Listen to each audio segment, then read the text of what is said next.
مجھے ہمیشہ ان کی کمی محسوس ہوتے رہے گی، مگر میرے عزیز دوستوں اور بزرگوں، زندگی کی سب سے بڑی حقیقت یہ ہے کہ جو یہاں پر آئے گا اس کو اس دنیا کو چھوڑ کر جانا ہے۔ کوئی آگے ہے تو کوئی پیچھے ہے، ہم اللہ سے دعا ہی کرتے رہیں گے کہ اللہ ان کی مغفرت کرے۔ میرے عزیز دوستوں اور بزرگوں، دوسری اہم بات جو میں آپ کے سامنے رکھنے آیا ہوں کہ آپ کو اور ہم کو اتر پردیش میں اپنی ایک سیاسی قیادت کو مضبوط کرنا ہے۔ میں آپ سے گزارش کرنے آیا ہوں کہ جس طرح بہار میں مجلس اتحاد المسلمین کو بہار اور خاص طور سے سیمانچل کی عوام نے مجلس کو اپنایا اور مجلس اتحاد المسلمین کے اراکین اسمبلی کو منتخب کیا، اور بہار کے مسلم اقلیتوں نے اور سیمانچل کی غریب عوام نے آپ کو یہ پیغام دیا کہ دیکھو، ہم نے مجلس کو اپنایا اور اپنے اتحاد کی طاقت اور قوت کے بل بوتے پر ہم نے مجلس اتحاد المسلمین کے 5 ودائق بہار میں ہم کو کامیاب کیا۔ میرے عزیز دوستوں اور بزرگوں، دیش کے سب سے بڑا پردیش اتر پردیش ہے اور یہاں پر اتنی بڑی تعداد میں مسلم اقلیت رہتی ہے۔ آپ اس بات کا یقین کر لیجئے کہ جب تک آپ کی ایک سیاسی قیادت لیڈرشپ نہیں بنے گی، جب تک آپ کے درمیان سے کوئی نیتا نہیں کھڑا ہوگا، ناانصافی کا خاتمہ نہیں ہو سکے گا۔ یاد رکھیے، جلسوں میں ہزاروں لاکھوں لوگوں کو جمع کر کے، قراردادیں منظور کر کے، جذباتی نعرے لگانے سے غریب کا گھر نہیں بچتا۔ اگر انکاؤنٹر سے بچنا ہے، اگر ہم کو اپنی مساجد کی حفاظت کرنا ہے، اگر ہم اپنے گاؤں اور اپنے گھر کے اطراف میں وکاس چاہتی ہیں، اگر ہم اپنی بیٹیوں کے لیے تعلیم اور کالج چاہتی ہیں، اگر ہم اپنے بوڑھے لوگوں کے لیے حکومت سے ایک اسپتال چاہتی ہیں، اگر ہم عزت چاہتی ہیں، اگر ہم بے باک طریقے سے اپنے دین پر عمل کرنا چاہتی ہیں، تو یاد رکھیے آپ کو اتر پردیش میں اپنی ایک سیاسی قیادت کو بنانا پڑے گا۔ اور اس بات کو ذہن نشین کر لیجئے کہ جو کوئی آ کر یہ کہتا ہے کہ اگر الپسنکھیک سماج مسلمانوں کی ایک سیاسی لیڈرشپ بنے گی تو اس سے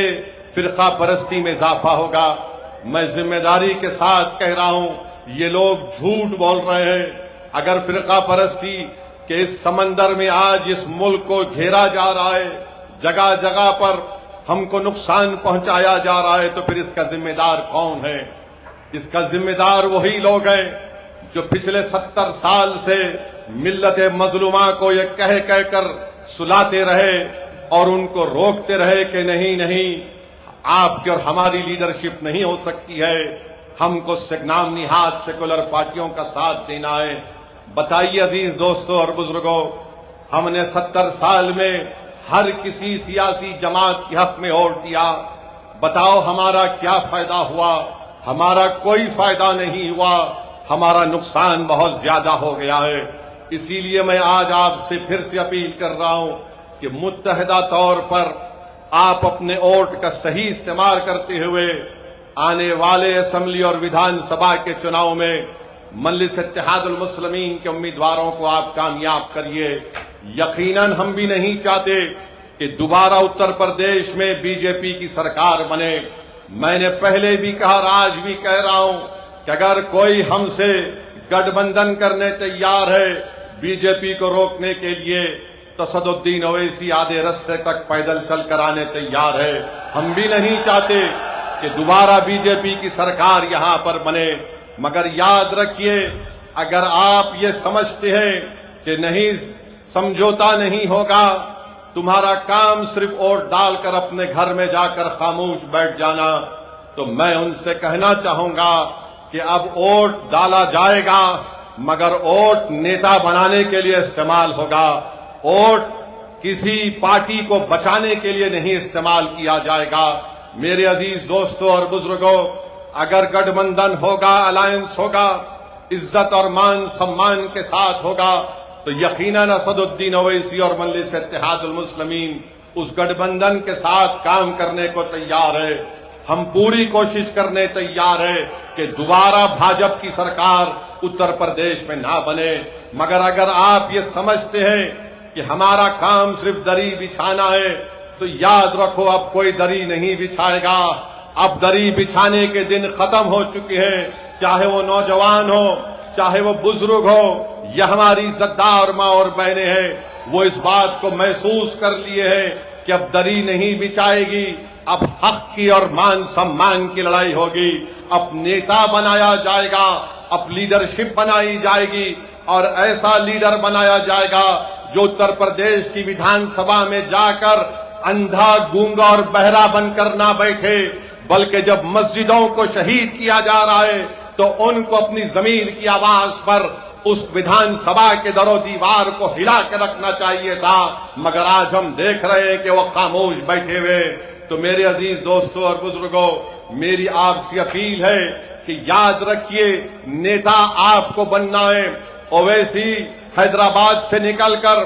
یہاں پر بجنور میں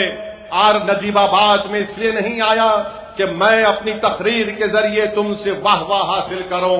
میں آیا ہوں اور آتا رہوں گا انشاءاللہ تعالی۔ اللہ جب تک مجھے زندہ رکھے گا، میری زندگی کا مقصد ایک ہی ہے کہ بھارت کے کونے کونے میں مسلمانوں کا نیتا بنے، جو بنے گا انشاءاللہ تعالی، جو کوئی نام نہاد سیکولر پارٹی نہیں چاہتی۔ بی جے پی تو مسلمان کو ٹکٹ بھی نہیں دیتی، اور یہ جو اپنے آپ کو سیکولر کہتی ہیں،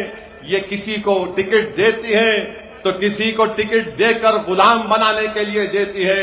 مجلس آپ سے کہہ رہی ہے کہ تم غلام نہیں بنو گے، تم قائد بنو گے، تم حکمران بنو گے، تم غریبوں کی آواز بنو گے، تم مظلوموں کی طاقت بنو گے۔ یہ مجلس اتحاد المسلمین کا پیغام ہے۔ میرے عزیز دوستوں اور بزرگوں، میں آپ سے اپیل کر رہا ہوں کہ آپ نے سب کو آزما لیا، مگر آپ دیکھتے یہ ہیں کہ کوئی فرقہ پرستی کو روک نہیں پا رہا ہے۔ آخر کب تک ہم صرف ووٹ ڈالنے والے بن کر رہیں گے؟ یاد رکھیے، جمہوریت لوک شاہی میں اگر آپ ووٹر بن کر رہیں گے تو آپ کے مسائل حل نہیں ہوں گے، آپ کے محلوں میں اور گاؤں میں وکاس کا کام نہیں ہوگا۔ اگر آپ شہری بنیں گے، حقوق کے ساتھ شہری بنیں گے، تو ہمارے بچوں کا مستقبل اچھا ہوگا، ہماری نوجوانوں کی جوانی اچھی رہے گی، ہم اپنے بزرگوں کے خوابوں کو پورا کر سکیں گے، ہم اپنے گھر میں ہماری ماؤں کی آنکھ میں آنسو نہیں بلکہ ان کے چہروں پر مسکراہٹ دیکھیں گے اگر آپ متحدہ طور پر اپنے ووٹ کا استعمال کریں گے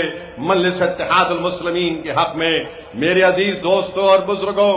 آپ جانتے ہیں کہ اتر پردیش میں آج کیا کیا کیا ہو رہا ہے۔ آپ بتائیے کہ 200 سال سے مسجد ہے، پولیس اسٹیشن بعد میں آیا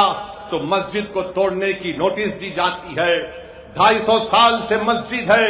ریلوے اسٹیشن بعد میں آیا تو نوٹس دی جاتی ہے مسجد کو توڑنے کے لیے۔ میں بھارت کی پارلیمنٹ میں کھڑے ہو کر پکار کر کہہ رہا تھا کہ بی جے پی، آر ایس ایس اور نریندر مودی کی حکومت نے